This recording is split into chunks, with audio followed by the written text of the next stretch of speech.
Good evening and welcome. We're here live at the United Nations offices in Nairobi at Gigiri, and we're continuing a discussion that began yesterday. Here we were yesterday discussing the future of cities and what cities must look like now that we're straight into the 21st century. People are saying Africa is a growth place to be. But all over the world, we're all grappling with the same question of urban areas. Now, today we're going to look at something else within that whole remit of what cities are. And what that is to do with women, to do with girls, to do with gender, but also issues of safety, issues of transport, and where we should be as cities. And again, we have brought together quite a distinguished panel. There's people who have actually managed these problems from where they come from and are still actively managing these. And I probably want to begin with you, Ms. Kachiro. I pronounced that correctly. It's Rwandese. Kachira. Kachira. There you go. You have been mayor of Kigali, which is famously perhaps East Africa's best managed city. You're also now at UN Habitat. And these questions come right up your alley. How safe are women in our urban areas? What do we need to do with urban areas to ensure that women actually feel as part of them as they should? Thank you very much, Wallace.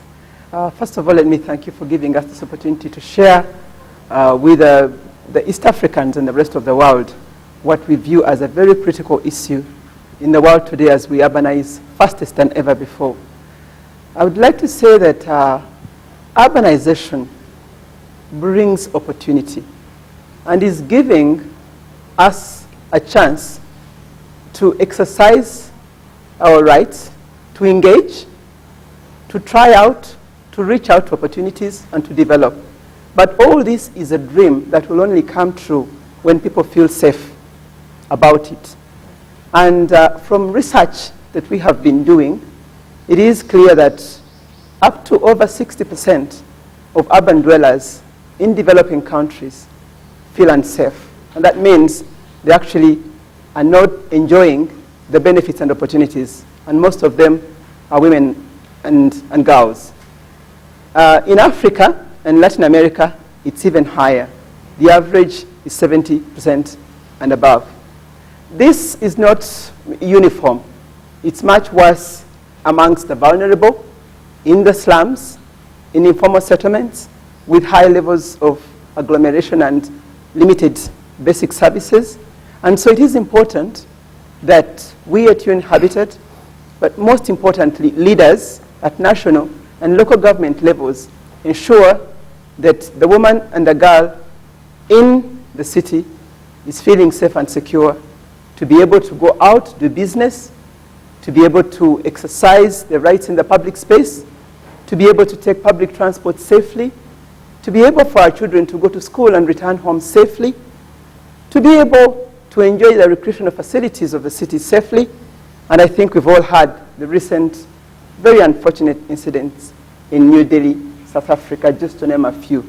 We'll come back to the how question, because I want to go to you, Iman, and you more or less manage Mogadishu. Now, anyone who hears the name Mogadishu goes, the place where there are bombs. But it's not been a uniform thing. For 20 years, it has been fairly unstable.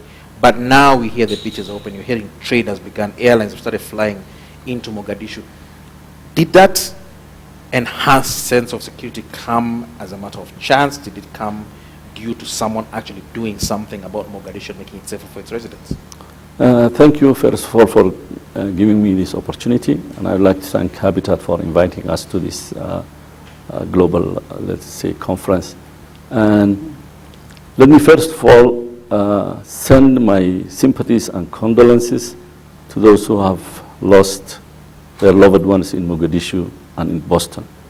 When it comes to Mogadishu, we have been in the hardest period. I was there from 2009, and the risks are always there. But when it comes to safety and to gender, to women and girls, it touches me deeply, because I've lost my father at the age of 8, and I was taken care by a mother, a loving mother, who took me to this level. And actually, she lived in the States, and now she is in Mogadishu, which gives a sense of security. Everybody left when Mogadishu was hard hit, and now people are coming back. People are, there are daily so many flights, and everybody is trying to be back. So when the issue of security and comes, I think one has to look who does this. Is it men who are trying to give a sense of insecurity to their loved ones? Think of your mother, think of your sister, think of your wife if you are married. So that gives a sense, it is the men who will have to make sure that the other gender feels secure. When we are doing our best, we have lived the best times in Mogadishu, where there has been tolerance, where there has been co-education, and all of a sudden things were shattered. But still we are breathing a sense of safety and security, which will depend on how we interact with one another. All right, Sheila, it's a bit unfair to ask you to speak on behalf of India, but we'll take advantage of the fact that you're here. Now, the incident that happened last year was a very tragic one, and now everyone is saying that India is no longer safe. I cannot feel safe going there as a tourist if I'm a woman. And that is something that perhaps touches you a lot, because you're thinking that's not who we are, that's not who India is. But people will say there's a particular sense of insecurity that they feel if they're women in India.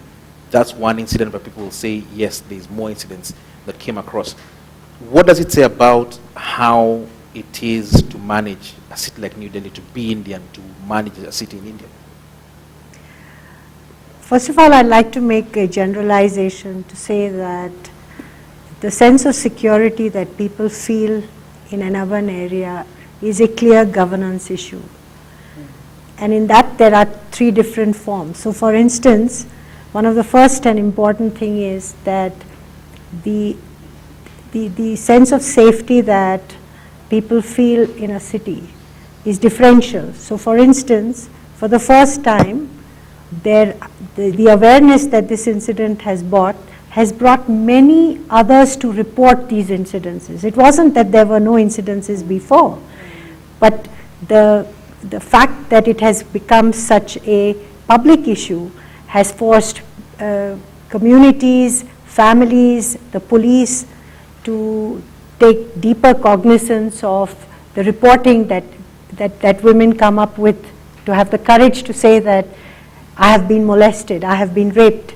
These were all silent voices in the past. So I want to say that everywhere in the world there have been huge numbers of reasons where women should have come forward, but they never had the opportunity, they never had the confidence, and now this has become an issue that is public, and so people come up. The second thing is that unfortunately the sense of vulnerability that young women face in the modern urban area has been exacerbated by many factors, and I think that's one of the things that your research and other things are bringing out.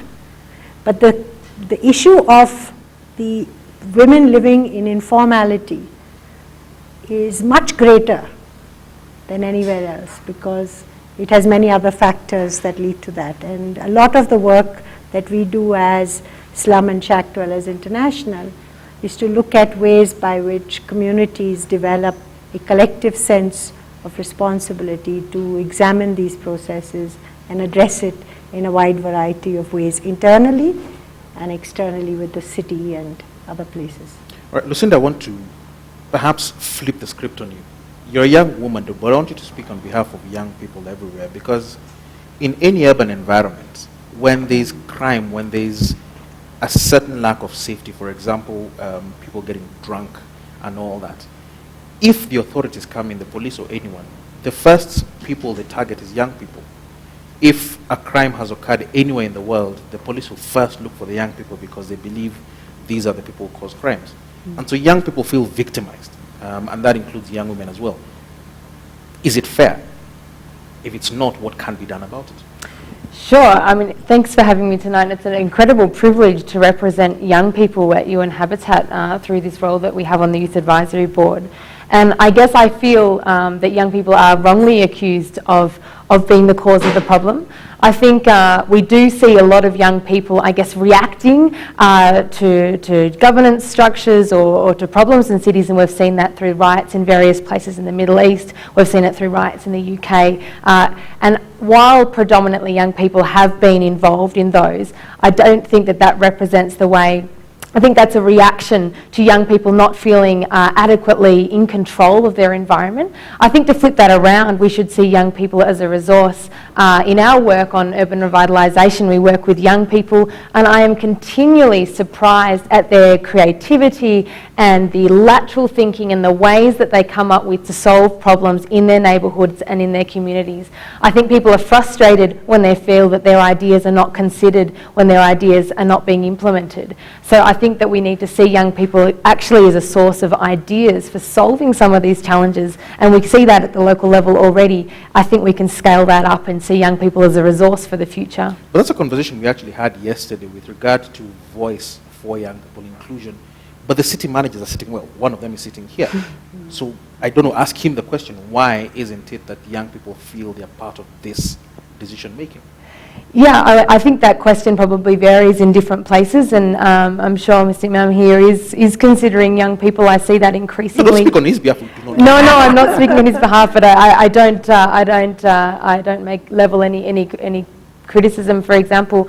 I think young people often don't have the tools and mechanisms to know how to make a difference. I guess I see with the people around the region, and I'm from Australia, so I work in Asia Pacific, people have really creative ideas. They don't know how to connect them with their local government. They don't know how to leverage partnerships to make the difference, but they have the ideas. And so I think that actually if there can be a clear mechanism to connect young people and those ideas to the correct partnerships and governance structures, then change can really happen. I think sometimes it's the linkage that's not there. I find equally policymakers are willing often to listen to young people, particularly if they're making up 50% of their constituency, which it is in a lot of places. I think young people need tools and skills to be able to translate their ideas into clear proposals that policymakers can really understand and implement. Iman, I will not put you on the spot for that particular one. I think we thrashed it to death yesterday. But there's something you said that struck me, which is that when young people, young men especially, perhaps are thinking of crime, are thinking of victimization of a particular person, they should think of them as their sister, they should think of them as their mother, their wives, their girlfriends.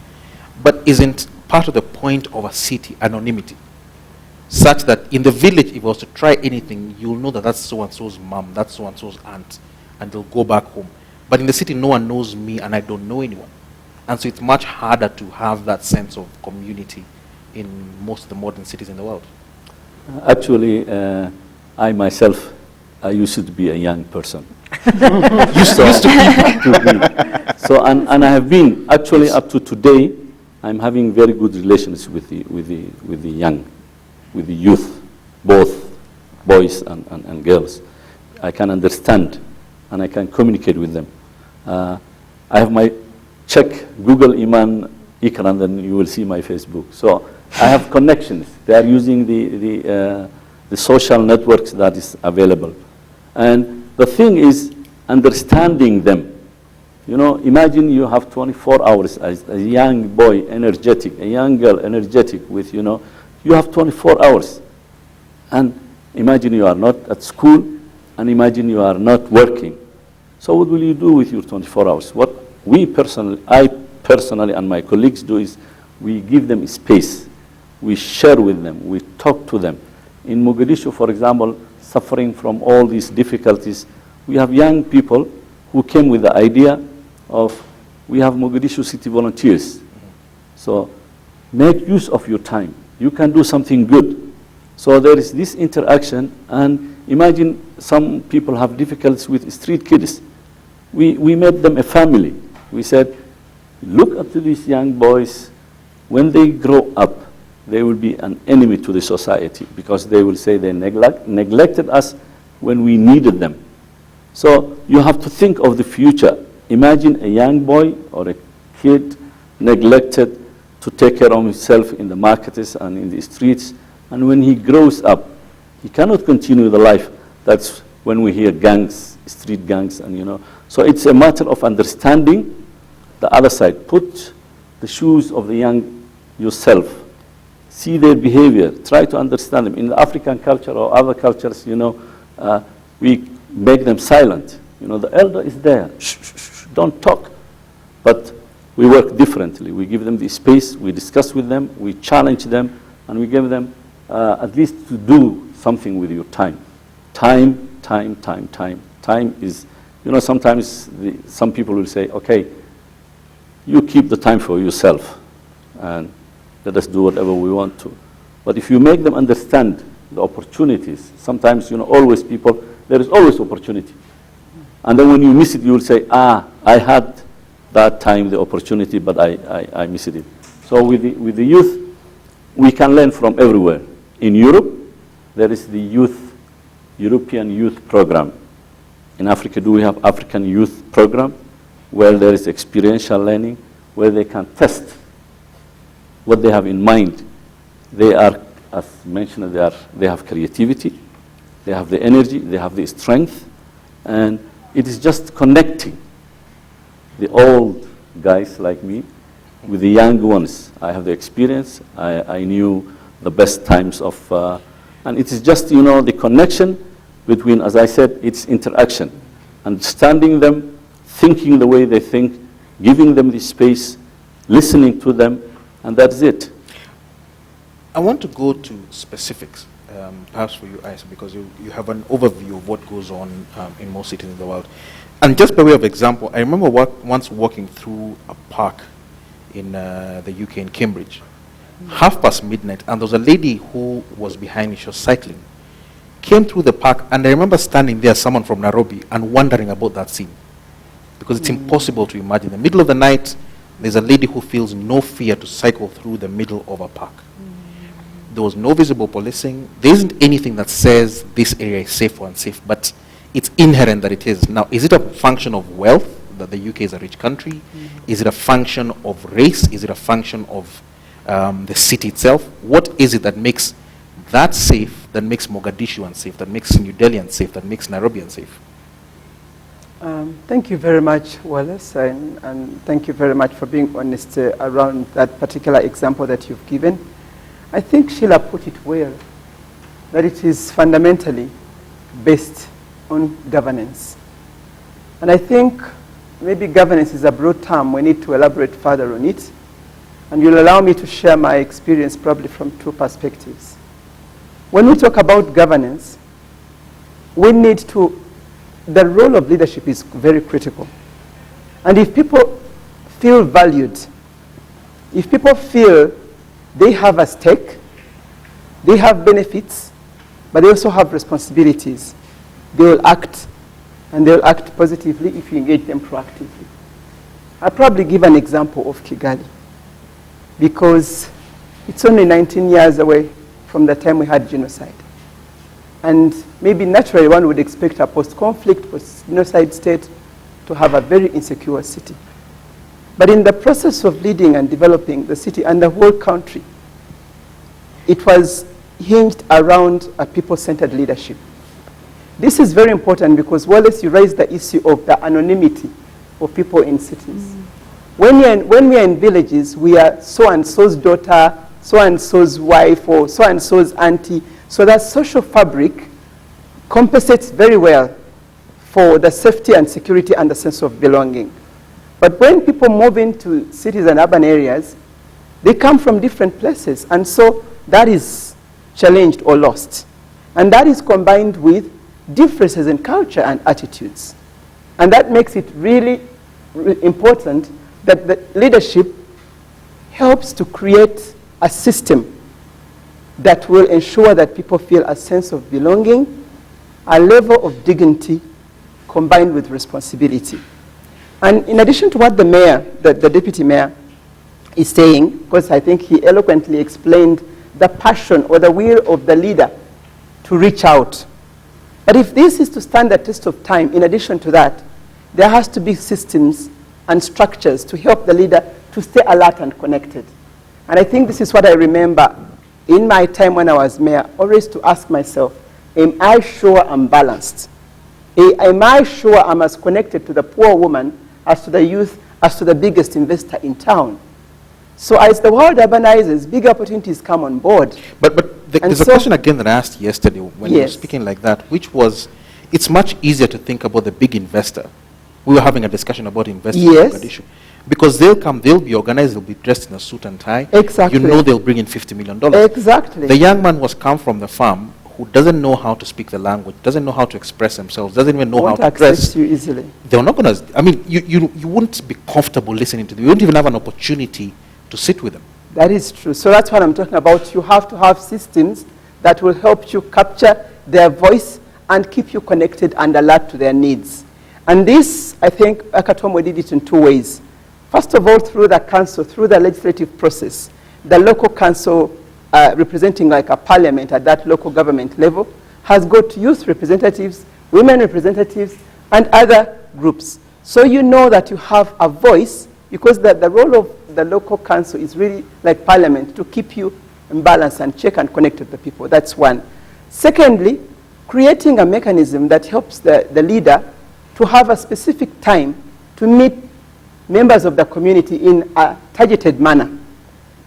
We had an investors forum that helps the mayor connect with the investors every once a quarter to listen to the issues. Then we have a women's platform. Then we have the youth. And so that kind of structure helps you not to get lost. Because the challenge in a city is the competition for resources. And while the cities bring on opportunities, these challenges sometimes conflict, and so the vulnerable are hit fastest. So it is important that what you have as a need or as a passion will be implemented and will go through the whole planning process of the city management, of the city designing, of the city governance, of the city even oversight. Our part as UN Habitat, right now we are having our governing council. But because we recognize the special role of the youth, women, and the local governments, the governing council is really a subsidiary of the General Assembly. It is member states.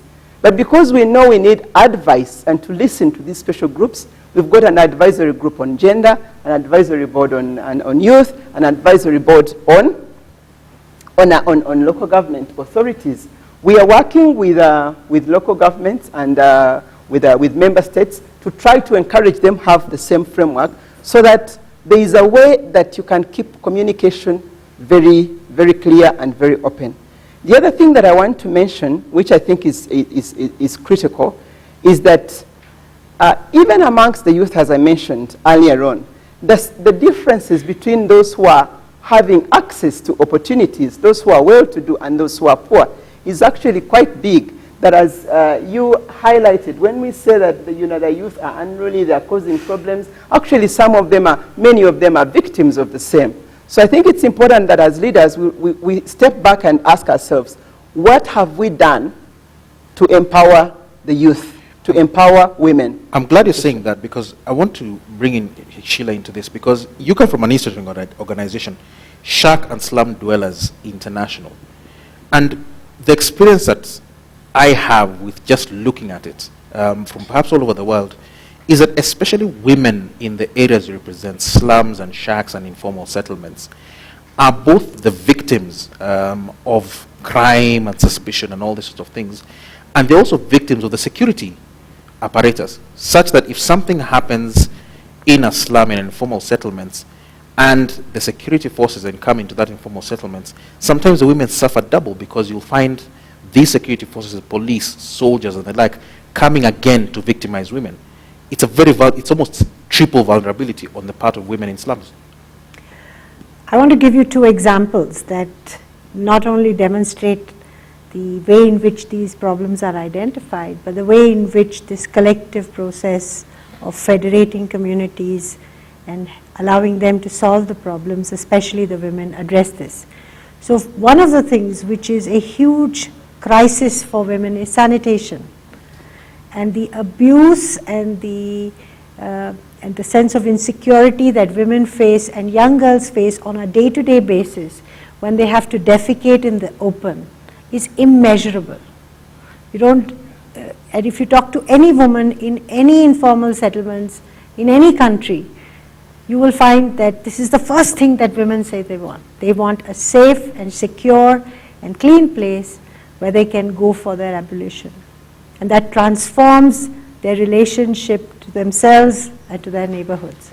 And so the addressing of producing community sanitation, we see not only as something to deal with fecal matter and hygiene, but as a deep, deep sense of security and self-worth. So it's a very interesting, again, linking back to governance, saying if 60 to 70% of your city lives in informal settlements, providing a safe place, a safe toilet, which is lighted and clean, is a very important mechanism to produce security.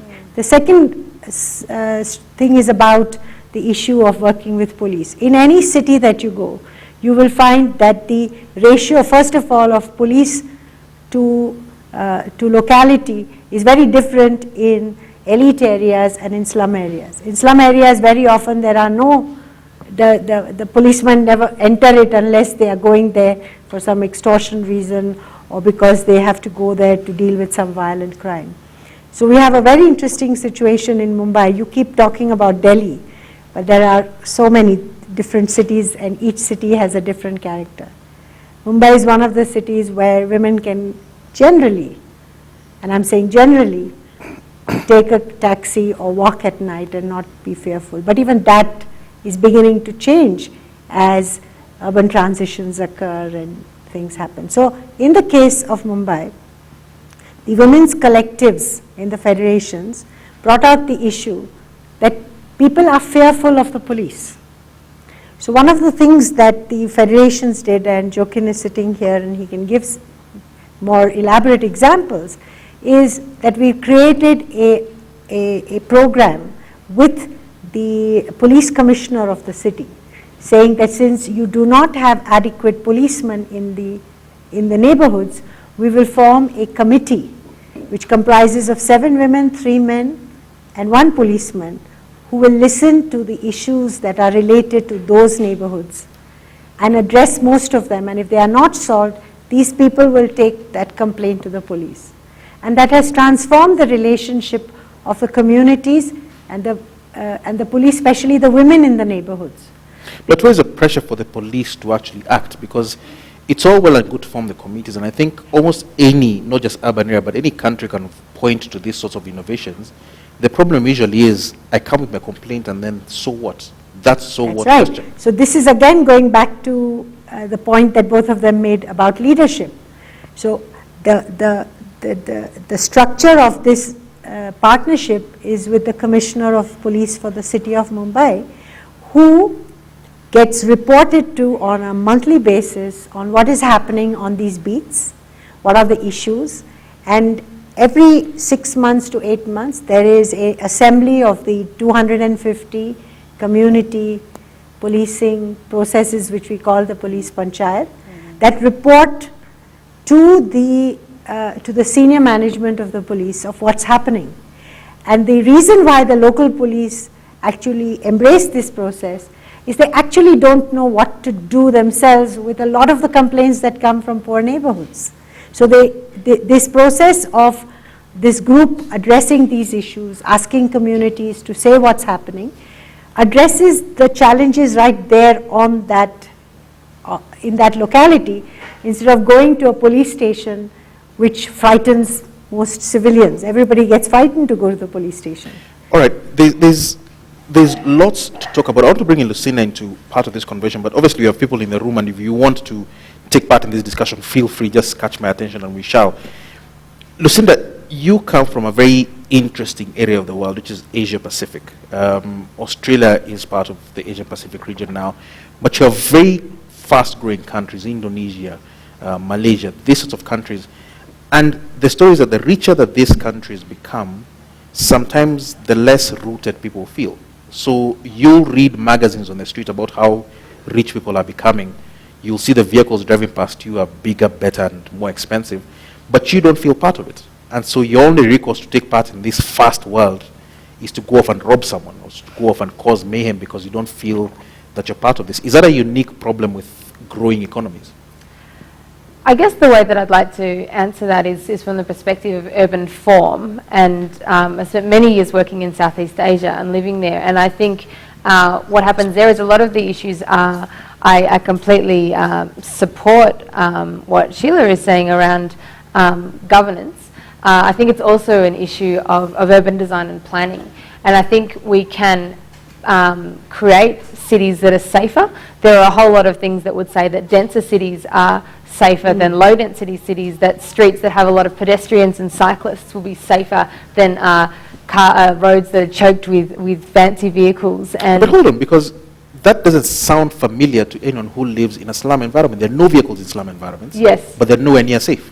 Yes, no, that's true. But I guess in terms of how we can plan for cities, when you do create places that are low density, generally you'll find that they're much less safe, and there's a much less feeling of safe. Like, for example, in a poorly designed public space where there's no one around, you'll feel quite unsafe, as opposed to a busy city square where you might feel quite safe even though you're in a public area. In terms of cities changing and becoming wealthier, I don't think that people necessarily will respond with violence and crime. I think if they're given opportunities to change the areas that they're living in. And I think the best way that we can change the city is actually to work with communities on the ideas that they have and that they want to implement.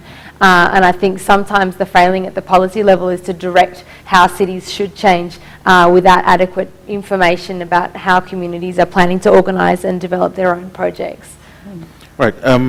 You have a microphone in your hand. I hope you don't intend to sing. Yes. My name is. All right. And sorry, I need you to introduce yourself, name and what you're representing. Yes. My name is Collins Clifford Omondi.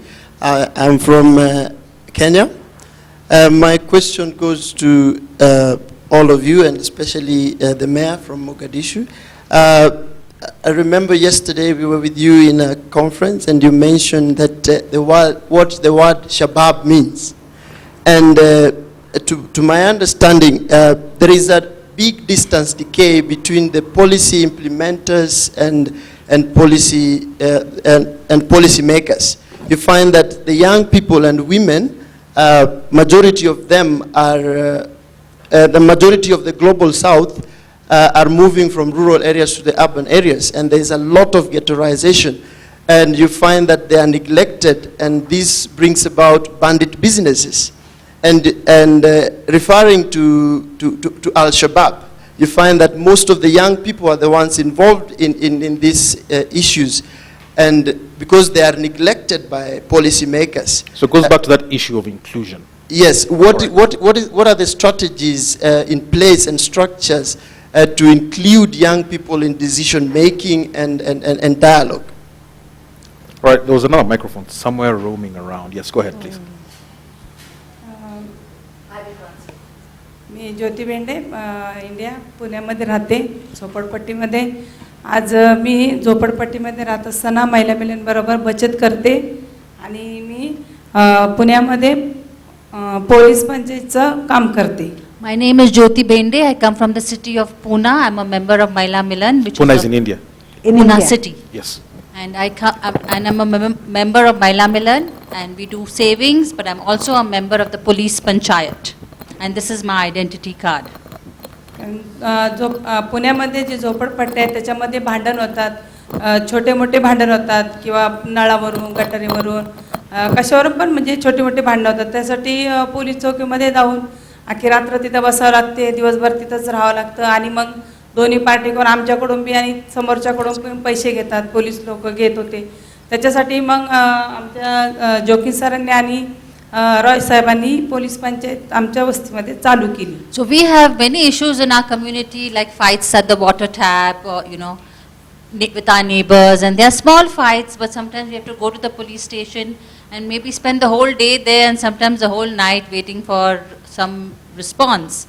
So that is why we decided, with the National Slum Dwellers Federation and Joachim and the police commissioner of the city, we were able to create police panchayats in all the slums in the city of Pune. त्याच्यामुळे आता आमच्या वस्तीमध्ये इतका फरक पडला आहे police कमिटीमुळं की आमच्या वस्तीमध्ये भांडणं वगैरे होत नाहीत आणि आम्ही पोलीस पंचायत व्यवस्थितपणे पार पाडतो. So now there's a big decrease in the local fights and the way we resolve it, and this is a huge boon to all the communities. Right. This one is a question. One is more a statement about solutions. The example of Pune. But to you, Mr. Mayor, Mr. Deputy Mayor, that issue of inclusion comes back again. Shabab, as a question came, was part. It's basically young people, in some senses, looking for a voice. Actually, as I have said, for example, you have to put yourself into the shoes of the youth. You have to understand them. And of course, when you neglect them, that's the issue. And then their interests. Are they interested in politics? For example, you give the forum, you give the space, you give them the opportunity to come in. What we are doing is sometimes is outreach. We go and find them, go into their places, sit with them, talk to them. For example, as the Madam mentioned, in the city councils, it's representative. You have the old, you have the youth, you have, if sometimes they are voiceless, for example, I myself, I'm a voice to the vulnerable. Sometimes we victimize them, but they have to come also, they have to come forward and say, here we are. You don't But need Mr. Mayor, the problem is this, that and it doesn't have to be at the level of the Shabab. It can be at the level of street gangs. In any country that you look at in the world, Australia, the United States, many places in Africa, where the gang gives a young man a sense of belonging. It gives him a sense of power, especially armed gangs where you have a gun in your hand. Now, you tell this young man, go and work in a factory, he's not going to feel that sense of togetherness, that sense of power, that sense of even money. It must be very hard to speak to people in the Shabab. No, actually, it's responsibility. It goes back to, I was mentioning my mother. I was grown up in a family that there was no a father. It's the responsibility of the parents. How you take care. If the parents cannot take care of their kids, then it is a chance for another person to abuse, to misuse, and then that's the core issue. For example, in the old times in Mogadishu, the Minister of Education in Arabic was called, rearing the kids. So it's not only education, it's also giving them the opportunities of life, making them understand. In Arabic they call it tarbiyah. So tarbiyah wa ta'lim, that is rearing the kids. So of course now, I mentioned it yesterday, the word shabab, because it's linked to a fear. But it's simply a translation of youth in Arabic. So then you have to find the balance. You have to find the good guys who can bring them from where they are and bring them into the good society. And of course, in any country, there are policies and procedures and systems that will put the inclusion. Sometimes we victimize, we make them. We say, if all the time we say the vulnerable, the poor, and then you victimize them. If somebody who is, we are all, when somebody is healthy and energetic, he's rich. It's just giving them the opportunities. And referring to the life of the slums, in Mogadishu, it's history that's making now. We had an influx of IDPs, and I visit them. And even I bring people who visit the city, who come to the city, I bring them there and show them, just to shame them. It's the responsibility of everybody, wherever you live, that you should not allow. It's basic human right that everybody should have a decent shelter. Then after that, you can talk about feeding and education. So, for example, it's when there is no space for even to decently go into a toilet in Islam, whose responsibility is? Look, the workforce. The rich are not far away, and they are taking people from the Islamists who work for them. And when things go wrong, as I have mentioned, there is going to be the revenge. They will revenge from the rich. So so it's a matter of opening dialogue and understanding and talking, giving them the space. Talk, listen to them, find solutions. The solution is not from one side. It is from both ways, from both sides. I could see you nodding, and I could hear you nodding as well. Yeah, sure, Wallace. I think it's raised 2 points that I want to build on too.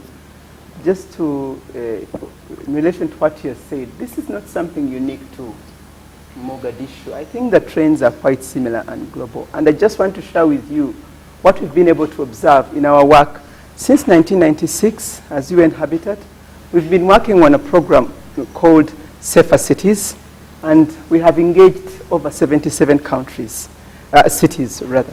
And the trends are common, that where you have issues of governance, what we're talking about is a consequence. It's a symptom we need to address. Exactly. We need to get back to the root cause.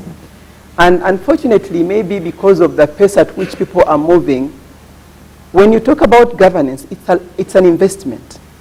So you need to create the platform, as it's saying, and you need to give time to that process. And then the other thing, you need to be patient, and you need to build and recognize performance. Because I think sometimes, I remember even in my days when I was an executive, it's media will pick that which has gone wrong and maybe dwell so much on it. But sometimes it may not be able to pick that one who has gone out of his or her way to save, to do something like the lady across there who is saying she's part of community policing, she's living in a slum, but she's taken responsibility to take care of her security and community security. So it is important that the leadership recognizes those noble activities, build on them, spread them, and help people to own this process. I want to say two critical things. That when it comes to safety and security, it goes way beyond policing. And it's not much about money. It is much more about ownership of the people themselves. Because in most cases, before crime takes place, some events have happened. Before someone rapes someone's child, they give sweets, they follow, and the neighborhood observes. But somehow people are silent. So it is important that people get to know that if you are in a community, you have a role in bringing out what you consider what is not right, and being part and parcel of problem solving. So the problem we sometimes have in this... But the problem is this, and I'm glad you said that, because there was sometime a very infamous thing in Nairobi where people would watch someone get mugged, whether in the daytime or at night. And they say, no, you have to take action, you have to be part of the solution. Yes. But you feel afraid. If the person is known as a rapist, and he goes and is the first person to report it, either within the community or to the police, they are the next ones to be victimized. Yeah, but remember, I think this is maybe, I do agree with you, sometimes people feel scared, but they forget that if this evil triumphs today, tomorrow many more people will be involved. So actually in fearing today, you're creating a bigger problem tomorrow. But who gives people that sense of security? I think first and foremost, as my colleagues have said, the leadership and the community. Knowing that if you stand for the truth, if you stand for good, you will win. But of course, it doesn't come from the individual just by themselves. And it is important because we all, at the end of the day, as human beings, wish to be appreciated when we go an extra mile.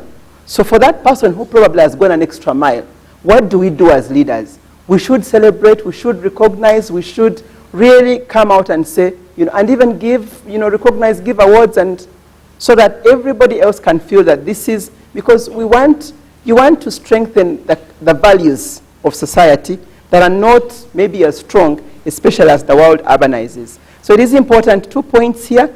There has to be a sense of ownership and responsibility. And if something goes wrong, before you call in everybody else, I think the community has to explain. And this is something like a tactic we used back at home, and it did work. If if there's been a criminal case, in most cases, the neighborhood has got some information. They know. But in most cases, when you get there, they will tell you, someone came from outside, someone did something about it. Wait a minute, you are part and parcel of this. Can you explain? So if they feel they will be held accountable, and then you help them to hold each other accountable, then you will finally develop this culture. Secondly, on that same point, because I hinted because you're also continuing to learn as UN Habitat over time, we realized past 1996 that we are doing quite a lot. Actually, even here in Nairobi, we've worked with the city of Nairobi to establish the one-stop youth center, and also to implement this project I'm talking about, the Safer Cities, and create safety and security. Have we achieved everything? Not yet. but we have to celebrate every single milestone and achievement. What is also important is for people not to be in solitude. We need to connect. You talked about the youth in Europe, I think, having like a platform. This is what we are trying to encourage, and the Secretary General has been very clear on this, that the UN as a system has to support youth to connect. So today, the Secretary General has appointed a representative of youth to advise him, and we as UN Habitat have been designated with UNDP to be the core UN agencies to support the process. Because I'm sure when someone leaves Kibera, visits Mogadishu, visits Mumbai, maybe visits Johannesburg, they don't only identify challenges, but they also connect and finally make business. The sense of community. The sense of community. So you help them lift themselves out of the fears and the challenges they have in a localized environment. And tell you what, youth really can move very fast. I think with the IT, even when they are not very well, qualified. All they need is a telephone. All they need is a telephone, and they're looking for employment. I mean, if I have a job and I've invested, how am I going to turn around and, So we need to help them go beyond themselves through these major platforms, and we are. All right, I want to go back to this side of the room. I think there were two people who wanted to ask questions, but we need to make it quick, though. Go ahead, ma'am. Good evening. My name is Esther from University of Nairobi, Kenya. The whole debate have been concentrating on the neighborhoods. You have forgotten that there are those youth in higher learning facilities. What do you do to those youths who are being harassed because of their grades? Maybe you find that you have done something wrong inside the campus or where the school, inside the school compound. Instead of that person correcting you, what he or she is doing is harassing you either sexually or any other form, especially our young girls, our young ladies in campuses. You find that you can do something or maybe you are missing some marks, but you try to follow the right direction, but when you are trying to get your marks, you don't get them the correct way.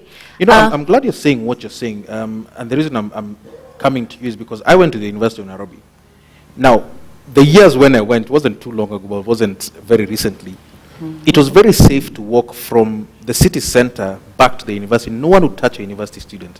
Yeah. Is it not the same case now, or do you feel less safe?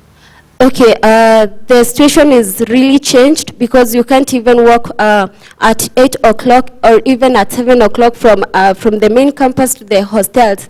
It's really unsafe, mostly for the young ladies who stay at the hostels.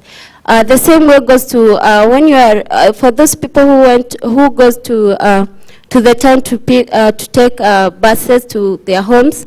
For those people who don't live in the hostels, it's really not safe because there are those street boys, and there are also those other gunmen who wait for those people who are coming from campuses or from work, and they snatch your bags or they do something very, yeah. All right. There was someone, yes. One last one, please. Sorry, ma'am, you have the microphone. Go ahead. Thank you very much. My name is Rose Moloko, and I'm coming from South Africa. I'm a coordinator of Sheikh Dwellers International. I was listening to our presenters talking very eloquently around the issue of safety and touching the issue of governance and planning. And then again, making sure that you go to the people and listen to them. But now my challenge is going to the people and just listening and advising with the resources that are needed to address the needs of the identifying group. I think it's a problem, because what happens in different communities, like in Sheikh Dwellers International, we always say, yes, we want to participate in governance of our cities, national government. The doors will be opened. But the resources will be missing. We will talk, and then we'll do projects that sets precedents to say, we have done something. But to maintain what we have done, what is the support? Sustainability. I just want to take that last one. You need to make it very, very quick. You're about to come to the end. Just pass the microphone on to him, please. Right at the back. Thank you. Thank you so much. Willis Onyango is my name. I'm with the International Youth Council as the Kenyan chairperson. 4 things that I think are critical. No, sorry, you need to make them 2 things. Yes. We need to be very, very quick. Yes. But gathering new evidence, building on some fresh rules and laws, building capacities are going to be critical game changers in the face of urbanization. What I want to ask is the preparedness, our preparedness to handle spontaneous urbanization, rather on one hand, alongside planned urbanization, and also view young people who every day have to travel from the rural areas to urban areas in search of opportunities as legitimate people with legitimate aspirations and who should not be consigned to the informal part of city affairs. And with that, how can we make sure that the factors of production are brought closer home to populations rather than them necessarily seeking them in places how do young people, if I'm getting it correctly, how do young people come closer to ways of becoming economically active? How do young people come close to ways of making money? Have I gotten that correctly? Yeah. Young people need factors of production. Not all the factors of production. Yes. Simply, how do we make money as young people? Yeah. Am I right or wrong? In different ways. Great. Yeah. I think we have, and I'll sort of throw this randomly. You, Sheila, putting up your hand, so perhaps you want to go first. I want to give you a very interesting example, and some of the members of the Federation and NGOs working in Nairobi took me 5-6 years ago to an event in Korogocho where there had been so many incidences of violence against young girls, and where the young girls and young boys had got together to celebrate youth and to make a promise for young boys and girls to support each other, to feel safe when they come in and out of neighborhoods. So my first request to young people who are facing this crisis is to, especially the young woman who's talking to me, is you have to cross the line in terms of creating networks of people who are determined to bring change.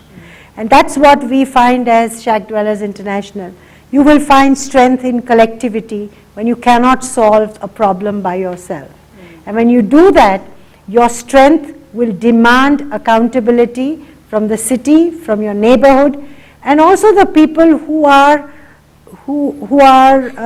threatening your sense of safety. Because the minute you stay at being a victim, you cannot be a problem solver. So I think the way I look at this campaign that you have is, because that shirt says, I'm a city changer. That's right. Which is to say that you take charge of not staying a victim.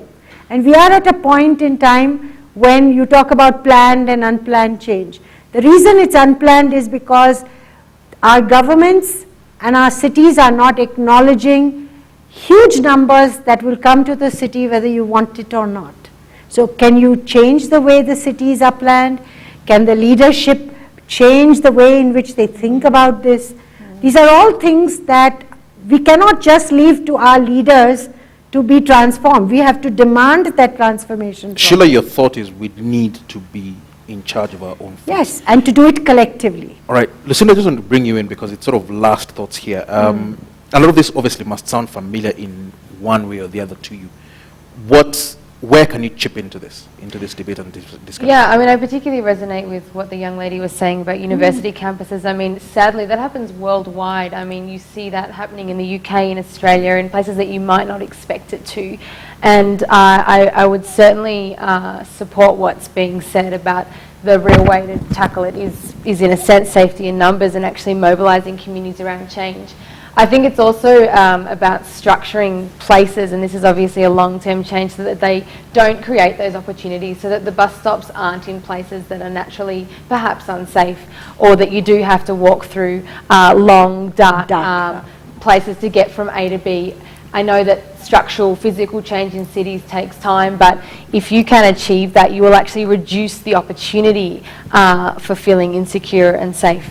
Also, the lady's point about resources in communities, I strongly support. I think certainly the ideas have to be community-led. There also needs to be support from implementation. How do you do that? It's very challenging. These are very complex issues that we probably don't have time to go in now, but I just wanted to acknowledge that that is a key driver in creating change. All right. Iman, very, very quickly, last thoughts on some of these questions and some of the ones. Actually, I wanted to address the issue of the harassment. In everywhere there is a code of conduct. And then you will need the strength. You will have to have the strength to come forward and tell and say, it happens, it might happen, and it will happen. So it's a matter of, organizing. You can be the first victim, but in schools, newsletters, take care of, sometimes even you can name the person. You should have the guts and the strength, and then it might happen once, but it will not happen twice. On the issue of the resources, I see the youth themselves as resources. Yeah. They are resources, but they don't themselves recognize it. For example, I remember bringing some volunteers together, and I said, if everybody comes with his bottle of water, it will be free for all of us. You have your bottle of water, just come and we talk. But if we make the issue a little bit more complex, it is going to be, and then do not start with seeking resources and finance. Put your ideas. See what you can do with the little you have. Ideas are the biggest resource. Yes. All right, Aisha, I want to just take your last thoughts before we wind up, perhaps in a minute. Some of the questions that came up. Yeah, thank you very much, Wallace. Let me thank my colleagues and the other speakers, because I think it's very enriching, and I get amazed at how I continue to be a student in life. I think I've learned a lot from here. Just 3 quick things, just fully in agreement with my colleagues. It is always important for us to feel that we have a stake and we are capable of making a difference in our lives. That sense of ownership and strength of character oftentimes is maybe what is not sufficient for us to overcome the problems we have. But I also want to recognize the importance of the institution, because when we're talking about the public space, it is not private. So public institutions should be responsible for ensuring safety and security. I think for our youth that are in universities, there's the university leadership. They have to have a responsibility on this.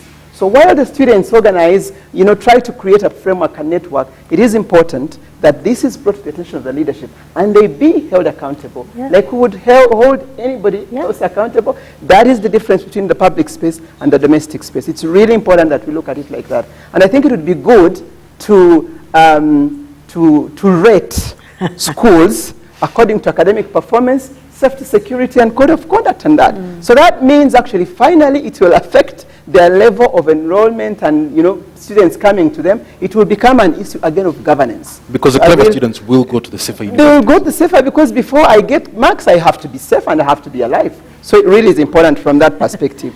Finally. Yes, very, very finally, what I would like to say is that we need to make good use, while we are resources, let's make good use of the current network capacity we have.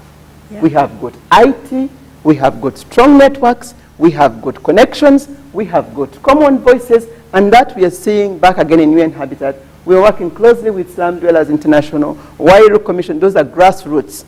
Then we come to local government, then to member states, then to NGOs, and so that kind of strong collaboration and partnership makes your voice quite big. And that is why this year, just the last one, this year in March, when we met in New York in the Commission for the Status of Women, the executive director joined other UN agencies to sign a statement with the Secretary General endorsing our commitment to fight against gender-based violence both in the private and public space. Thank you.